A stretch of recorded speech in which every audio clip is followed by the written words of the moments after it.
സംസ്ഥാനത്തെ ആശാ വർക്കർമാരുടെ സമരവുമായി ബന്ധപ്പെട്ട് കേന്ദ്രമന്ത്രി സുരേഷ് ഗോപി ജെ.പി. നദ്ദയുമായി കൂടിക്കാഴ്ച നടത്തിയെന്നുള്ളൊരു വിവരം വരുന്നുണ്ട്. കേരളത്തിന് അധികമായി 120 കോടി നൽകിയിട്ടുണ്ട് എന്നും സംസ്ഥാന സർക്കാരിന്റെ ഭാഗത്താണ് വീഴ്ചയെന്നും ജെ.പി. നദ്ദ അറിയിച്ചതായി സുരേഷ് ഗോപി പറഞ്ഞു.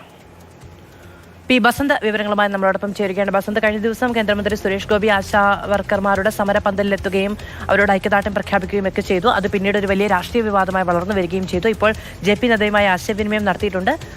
സംസ്ഥാന സർക്കാരിന്റെ പിഴവാണെന്ന് അടക്കമുള്ള പ്രതികരണവും സുരേഷ് ഗോപിയുടെ ഭാഗത്തു നിന്നുണ്ടാകുന്നു. എന്താണ് വിവരങ്ങൾ?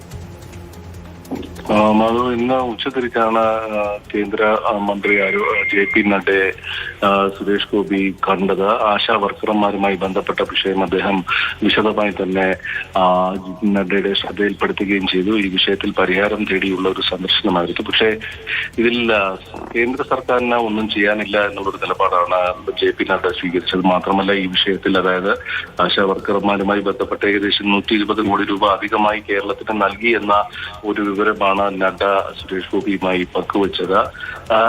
ഇതിൽ സംസ്ഥാന സർക്കാരിന്റെ ഭാഗത്താണ് ഇതിന്റെ പ്രശ്നപരിഹാരം ഇപ്പോൾ ഉള്ളത് എന്നുള്ളതാണ് നദ്ദ സുരേഷ് ഗോപിയെ അറിയിച്ചത്.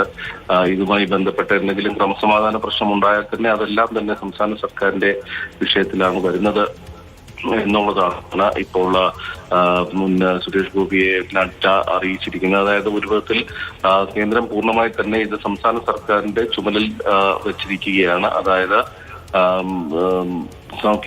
സംസ്ഥാന സർക്കാർ പറയുന്ന പോലെ കേന്ദ്ര പണം തരാത്തതാണ് ഇതിന്റെ വിഷയം എന്നുള്ള ഒരു നിലപാടിൽ നിന്നും പൂർണ്ണമായും കൈയൊഴിഞ്ഞാണ് ഇപ്പോൾ കേന്ദ്ര സർക്കാർ നിലപാടെടുത്തിരിക്കുന്നത്. ഈ വിഷയത്തിൽ നദ്ദയുടെ ഒരു നിലപാട് ആണ് ഇപ്പോൾ സുരേഷ് ഗോപി വ്യക്തമാക്കിയിരിക്കുന്നത്. ശരി, പി ബസന്താണ് വിവരങ്ങൾ നൽകിയത്.